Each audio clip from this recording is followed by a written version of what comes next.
Pourquoi vous déteste-t-elle tant ?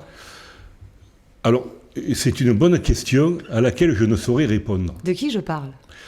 Ben, je pense que vous parlez de quelqu'un qui, lors de la CNI, a dit quelque chose sur moi. Je pense que vous Comme parlez... les Gardois nous regardent, on va vulgariser au maximum. Il s'agit bien de la sénatrice Vivette Lopez des Républicains. Oui, la CNI, c'est la Commission nationale d'investiture. Tout à fait. Et quand vous avez été investi il y a quelques jours à Paris, Vivette Lopez s'est levée et a dit tout le mal qu'elle pensait de vous. Donc on aimerait savoir d'où vient cette animosité. D'abord, il faudra lui poser la question et je pense que vous pourrez l'interpeller lors d'un débat. C'est la première des choses. La deuxième des choses, c'est que moi je pensais qu'un sénateur, ça prenait de la hauteur. Et que quelque part, dans ce domaine-là, si on a quelque chose à dire à un des adhérents de sa propre parti politique, on prend le téléphone et on s'explique. Là, Elle a été puérile ? Je ne veux pas savoir, ce n'est pas mon problème. C'est un peu ce que vous dites. Non, je vais vous dire une chose.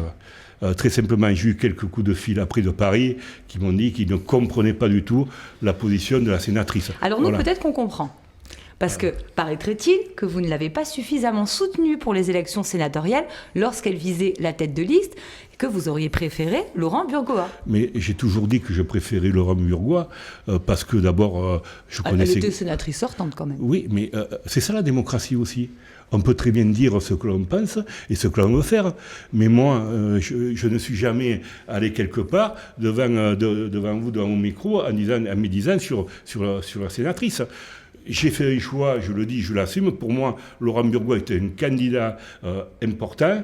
C'était quelqu'un de compétent. Et même si Mme Lopez est sénatrice sortante et avec des qualités qu'elle peut avoir, il n'y a pas de souci. Je l'ai dit, je ne vais pas dire le contraire aujourd'hui. Et je l'assume complètement. Est-ce que ça ne peut pas quand même vous porter préjudice, puisque vous êtes candidat aux législatives sur la 2e circonscription, et Vivette Lopez et son attaché parlementaire Pascal Mourru sont issus de cette 2e circonscription. Écoutez, si la famille ne se retrouve pas dans des moments comme ça, on fera ça. Moi, je vous le dis. Non, mais ça va être dur de gagner sans... mais vous savez, la politique, c'est compliqué, vous le savez très bien. Vous avez des élus qui viennent tout le temps. On se présente à les élections. On ne sait pas ce qui va se passer.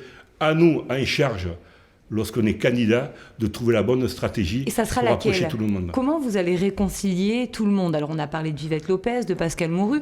Il y a aussi Eddy Valadier, qui est quand même maire de Saint-Gilles. Il y a eu quelques frictions entre vous. Vous, quelle va être votre stratégie ? Comment vous allez faire pour rassembler vous êtes votre en train de politique ? dire que j'ai eu une position favorable de la part de Franck Proust et de Jean-Paul Fournier et de la CNI et que je suis le mal-aimé de la circonscription. Non, c'est pas ce que j'ai dit. Non, mais je demandais comment vous alliez faire pour rassembler... Je traduis un peu ce que vous êtes en train de dire. Vous interprétez. J'interprète peut-être, mais je pense que si vous passiez dans la circonscription à l'oral, les maires qui ont travaillé avec moi, ils pourront vous dire que je suis quelqu'un de sérieux, de travailleur. Après, pourquoi vous souhaitez être député ? Parce que c'est peut-être ça, en fait, la question fondamentale, alors, M. Touzelier. Vous savez très bien que, je le dis, il y a 2 mois de ça, je vous avais dit que ça ne m'intéressait pas. Je suis très clair. Pourquoi ? Parce que Laurent Burgoa et Franck Proust m'avaient demandé il y a quelques mois de cela si ça m'intéressait. Je sortais des régionales. Je disais non. On s'était entendu, et je le dis, sur un nom qui était Caroline Bréchy. D'accord. Voilà. L'ancienne conseillère départementale qui a Caroline perdu. Bréchy, et je devais partir en binôme. C'est-à-dire, je devais être son suppléant. Et ça, personne n'a su. Ça s'est fait entre nous, on n'en a pas parlé.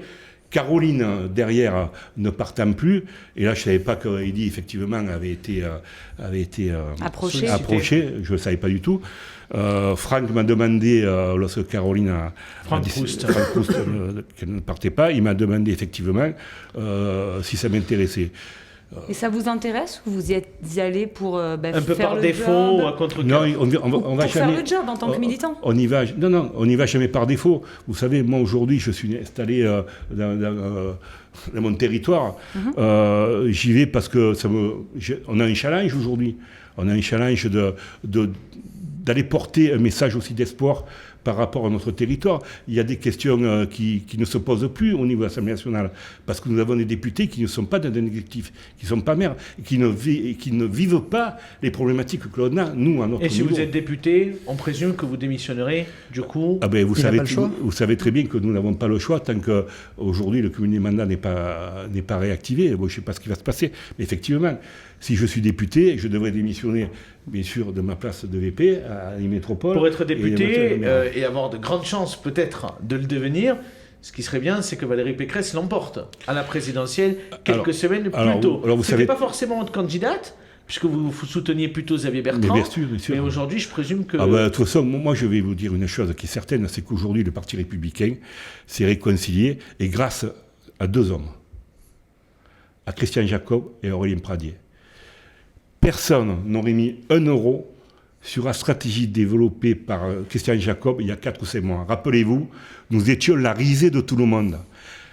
On nous disait, il n'arrivera pas à fédérer. Ce sera trop tard. Qu'est-ce qu'il en arrive aujourd'hui? C'est que Christian Jacob est un homme qui a porté le message syndical agricole pendant des années. Il a cette perception des gens et des groupes. Et il a tellement bien perçu que du coup, Anne Hidalgo, la candidate socialiste, veut vous copier. C'est rigolo. Non, mais vous comprenez ce que je veux dire, c'est qu'il faut être logique. Bien sûr. On le sait très bien, personne n'aurait mis 1 euro sur nous. Allez, on va donner la parole à Jean-Baptiste qui va vous poser sa question. Oui, c'est un petit peu dans le prolongement de ce qu'on disait sur les élections législatives. Ça tombe très bien. C'est une question coquine ? Non, c'était une question qui m'intéresse, c'était savoir, Monsieur le maire, quels sont vos projets si vous deveniez député en juin prochain. Alors, mes projets, si je devenais député, ce serait simplement de faire remonter les problématiques qu'on a aujourd'hui sur le terrain et qui ne sont pas travaillées au niveau des députés, parce que pour moi, ils sont hors sol. La première, c'est quand même la loi SRU. Donc c'est l'obligation de construire des logements sociaux sur les communes de plus de 3 500 qui est une loi jacobine et qu'on place sur un territoire quel qu'il soit, alors qu'il ne se ressemble pas. Je crois qu'à un moment donné, même si la loi 3DS va dans ce sens, on doit quand même faire mieux, parce que Générac ne ressemble pas à Millau, Millau ne ressemble pas à Nîmes, et Nîmes ne ressemble pas à la Grande Combe. Voilà, il y a des positions qui sont différentes. On n'est pas contre, bien sûr, le fait de faire des logements sociaux. Mais à un moment donné, il faut savoir faire partie prenante. Le deuxième point, c'est la loi climat résilience. Sachez qu'elle est tombée le 23 août. On nous demande aujourd'hui, en 2 mois, que le STRADET, c'est-à-dire le schéma régional, décide finalement de ce qui va se passer, notamment dans la zéro artificialisation.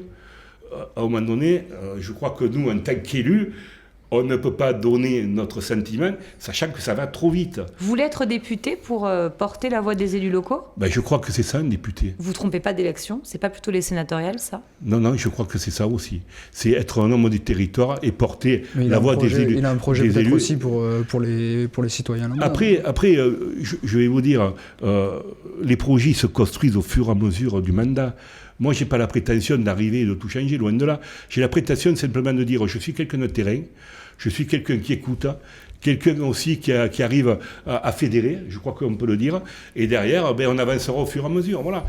Allez Brahim, je vous laisse poser votre question à notre invité. Vous venez de dire que vous fédérez, et du coup, donc, vous êtes maire de Générac, vous êtes premier vice-président de Nîmes Métropole, et si demain vous venez à être élu député, qui va vous remplacer à la mairie de Générac? Est-ce qu'il y aurait des personnes qui seraient susceptibles de pouvoir... Est-ce que les administrés de Générac seraient contents de vous voir à la députation?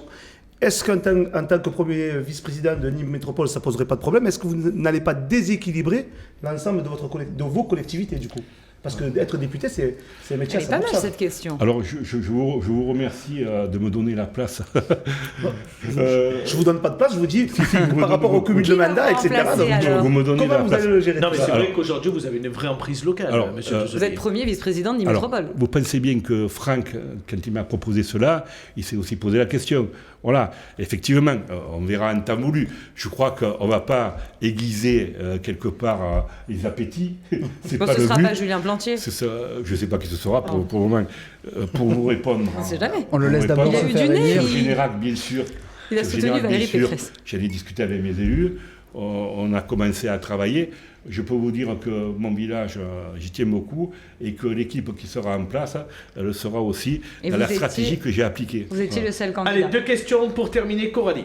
Allez, alors, des réponses courtes, précises et rapides, comme ça peut-être qu'on pourra en placer une troisième. On arrive au bout de l'interview. Un mot sur le prochain budget qui sera examiné à Nîmes Métropole lundi. À quoi il faut s'attendre précisément? Est-ce que vous pouvez nous donner quelques éléments? Je crois que c'est un budget qui sera dans la lignée des précédents, c'est-à-dire mesuré, tout en étant ambitieux. Quand on dit mesuré, c'est que vous le savez, on a une situation quand même particulièrement difficile, mais ambitieux parce qu'on a envie d'investir. Donc il y a 3 points importants, me semble-t-il.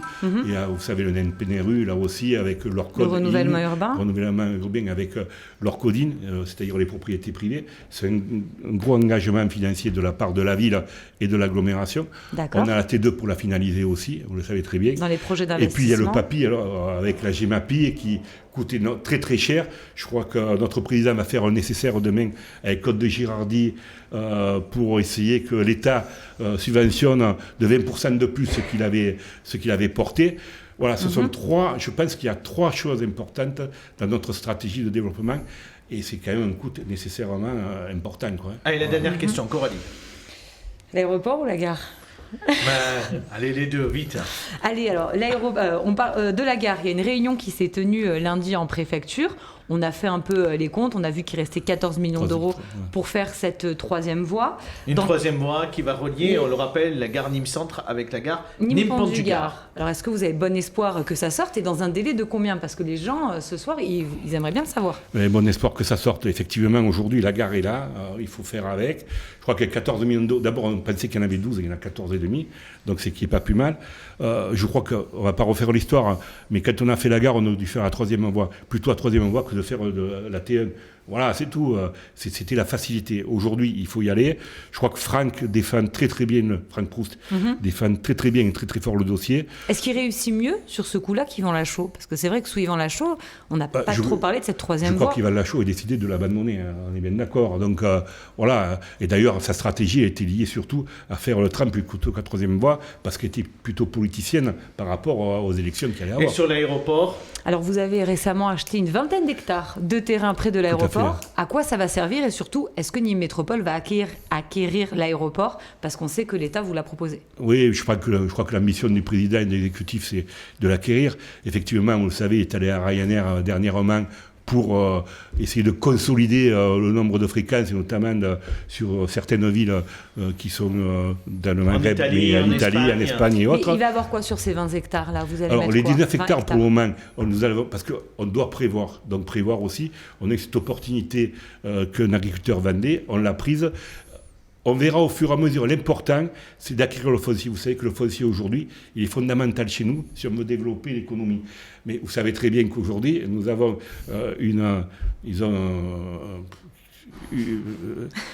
comment dire, un environnement qui ne convient pas, avec derrière les espèces qui sont protégées. Donc c'est bien, on a vous du mal. commencez à avoir la gouaille d'un député qui pourrait se faire entendre. Non, je vous en prie, c'est le pompon ce soir avec vous. Merci beaucoup en tout cas, Monsieur Touzelier, d'avoir répondu à toutes nos questions.